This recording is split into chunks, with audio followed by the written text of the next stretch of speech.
السلام عليكم ورحمة الله وبركاته. Zetu mjumbe wa baraza la ulama babangu Sheikh Hamid Jongo, mzee wangu babangu Sheikh Talib Ahmed na Khalifa Sheikh Londo, Sheikh Londa, Sheikh wote yoko hapa, ikiwa ni pamoja na mwenyeji wetu Kangu Sheikh Muharram Mzwanda na wanajumuiya wa madarasa Rashidia na msikiti wa jumuiya. Pia napenda nitambue uwepo wa mheshimiwa wa wilaya ya Morogoro yangu sana Musa Kilakala, na vile vile naomba nitambue uwepo wa mamangu Mariam Kisangi, mgombea wa nafasi ya ubunge katika jimbo hili la Temeke. Kwa ujumla, walimu, wanafunzi wenzangu na vijana wote kwa ujumla, sisi tuna maneno yetu katika siasa, itifaki inazingatiwa.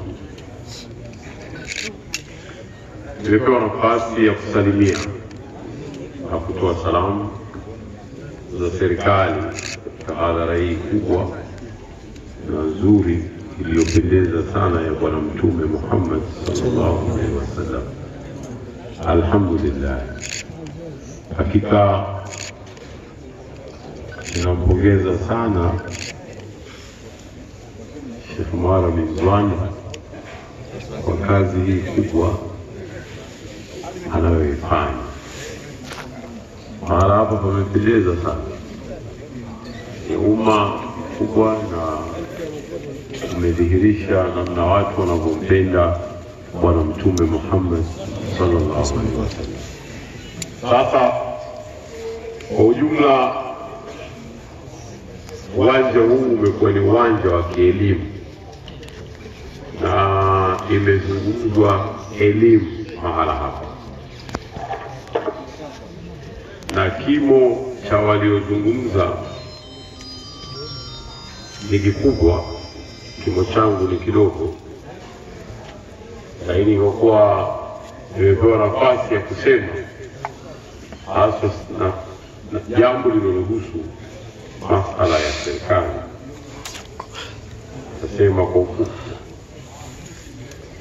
Kwanza, imeelezwa nafasi ya mwanamke katika Uislamu na daraja yake na heshima yake, na sisi Mwenyezi Mungu katujalia watu wa hapa Temeke tuna jambo najua viongozi wa dini wasingeweza kusema.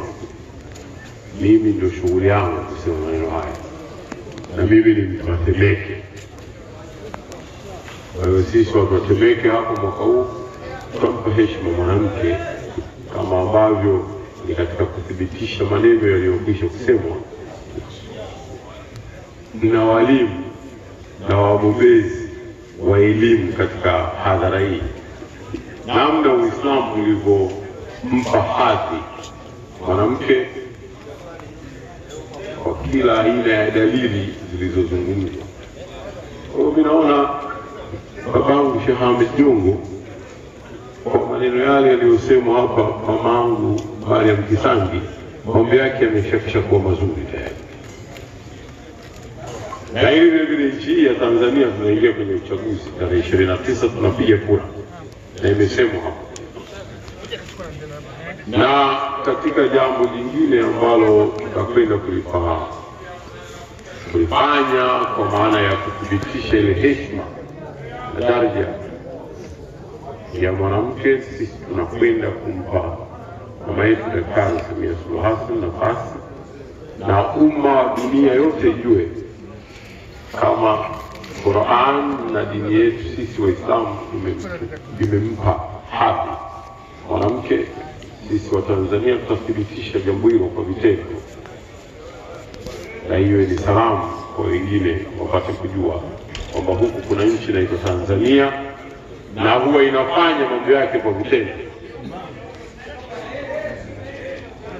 Imada ni nzuri na Sheikh Mzwando umeileta mahala wakati mwafaka sana. Kwa hivyo Sheikh, katika hadhara hii moja ya jambo ambalo tuliliombea ni kuyathibitisha haya majambo kwa vitendo, shetu ipite kwa salama na amani katika masiku haya mpaka hiyo siku ya tarehe 29 na hata baada ya tarehe 29. Na leo mwenyewe Amiri Jeshi Mkuu ambaye ni mgombea Daktari Samia Suluhu Hassan alipokuwa kule mkoani Mara, nimefurahi Sheikh Wali, Sheikh wa mkoa wa Dar es Salaam, amesema hapa kwamba jamani, tujihadhari, tusifuate mambo ya kufuata mkumbo. Serikali imejipanga vizuri kuhakikisha kwamba watu watakwenda watapiga kura kwa salama na amani, na ukishamaliza kupiga kura yako rejea nyumbani, pumzika, subiri mambo mengine. Ila ni muhimu kwenda kwa sababu ni kutimiza ile haki. Ni muhimu sana kwenda. Kwa hivyo msiache, hata mkiona magari ya polisi yanapita msiogope. Yale yatakayopita kwa ajili ya kuchunga amani tu kwa yule mwenye kukusudia kufanya mambo ya hovyo. Ili kwa wewe muungwana ambaye unataka kwenda kutimiza wajibu wako, ukapata na haki yako ya kumchagua unayemkusudia, wala usiwe na wasiwasi wote, wala hakuna mtu atakayekugusa, wala hakuna mtu atakayekubughudhi. Kapige, ukimaliza rejea nyumbani, kapumzike, ili usubiri matokeo yatokee. Baada ya kusema haya, Allahumma salli alayhi. Najua sana mimi kupata mambo haya. Alhamdulillah rabbil alamin. Unaona sasa ukiyapata alhamdulillah, naona zitakuja nyingi kesho au kesho kutwa au tulogo. Alhamdulillah, sisi watu yapati nimepewa na peni. Asante. Kwa hivyo nisirefushe maneno, mimi tu nirudie kutoa shukrani na nirudie kutoa pongezi. Maneno yote yamekwisha kusemwa na wasemaji wenye uwezo wa kuyasema, yenye daraja ya kuyasema. Msisitizo wangu ni ule tu kwamba sisi tujitokeze kwa wingi. Tunataka tupeleke ujumbe duniani kwamba Watanzania tunachagua amani. Hivyo watu wa dunia wanatutazama, na wanatutazama wengine si kwa jicho la kupendeza sana. Tunataka tuwapelekee ujumbe ya kuwa sisi tunachagua amani kwanza, kisha tunachagua maendeleo yetu. Halafu haya ya kwamba tunampa hadhi na heshima mwanamke kama ambavyo dini yetu ya Kiislamu imethibitisha, tunakwenda kuyathibitisha vile vile kwa vitendo. Baada ya kusema haya, nitoe shukrani tena kwa mara nyingine kwa kupata nafasi hii. Assalamu alaikum wa rahmatullahi wa barakatuh. Asante.